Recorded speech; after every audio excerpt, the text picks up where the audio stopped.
Assalamualaikum warahmatullahi wabarakatuh. Ada yang menarik terkait dengan hasil survei sejumlah lembaga survei terkait dengan Pilpres 2024 mendatang, di mana dari sejumlah hasil survei itu selalu menjagokan atau menempatkan Ganjar Pranowo sebagai calon yang menempati tingkat elektabilitas tertinggi. Dia mengalahkan Prabowo Subianto dan Anies Baswedan, dan itu terjadi hampir setiap saat ya, ataupun dari berbagai hasil survei yang dilakukan oleh sejumlah lembaga survei belakangan ini ya, selalu menempatkan Anies Baswedan di posisi paling terbawah.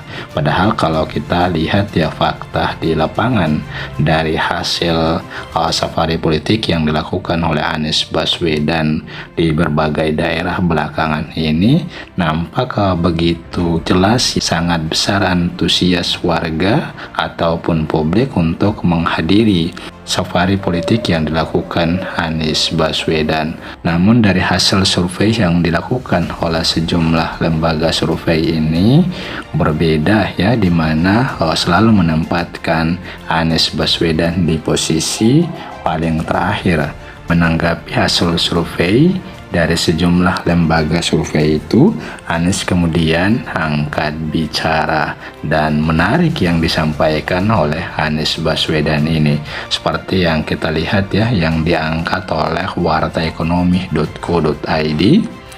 Anies menyampaikan pernyataan telak terkait dengan hasil survei yang dilakukan oleh sejumlah lembaga survei yang kemudian menempatkan dirinya pada posisi terakhir tersebut. Dan coba kita lihat telak Anies Baswedan sentil keras lembaga survei yang di Pilkada 2017 tempatkan dirinya di posisi paling bawah. Mereka tidak nongol lagi. Warta Ekonomi Jakarta. Anies Baswedan sampaikan apresiasi dan ucapan terima kasih kepada Partai Keadilan Sejahtera (PKS) yang kembali mempercayakan amanah kepada dirinya yang mana untuk maju sebagai calon presiden capres di Pilpres 2024. Anies mengenang perjuangannya bersama PKS di Pilkada DKI 2017 lalu, di mana salah satu tantangan berat adalah melawan pembangunan opini yang dimainkan lembaga survei, yang mana saat itu dirinya selalu ditempatkan di posisi paling bawah. Masa itu kalau kita ingat, hampir semua survei menempatkan yang diamanatkan oleh PKS ini Anies selalu nomor 3 oleh survei manapun, ungkap Anies dalam sambutannya di kantor PKS yang juga disiarkan live di kanal YouTube PKS TV Kamis 23 Februari 2023. Survei-survei yang sebelumnya menempatkan di nomor 3 tak lagi muncul di permukaan. Tambahnya, Anies mengungkapkan perjuangan bersama PKS tidak berhenti pada saat masa pemilihan saja. PKS menurut Anies ikut berjuang bersama dan mengawal kepemimpinan dia di Jakarta sehingga Jakarta bisa jadi kota yang aman, tenang, dan toleran bagi semua pihak. Alhamdulillah, bersama PKS Jakarta sama-sama kita jaga.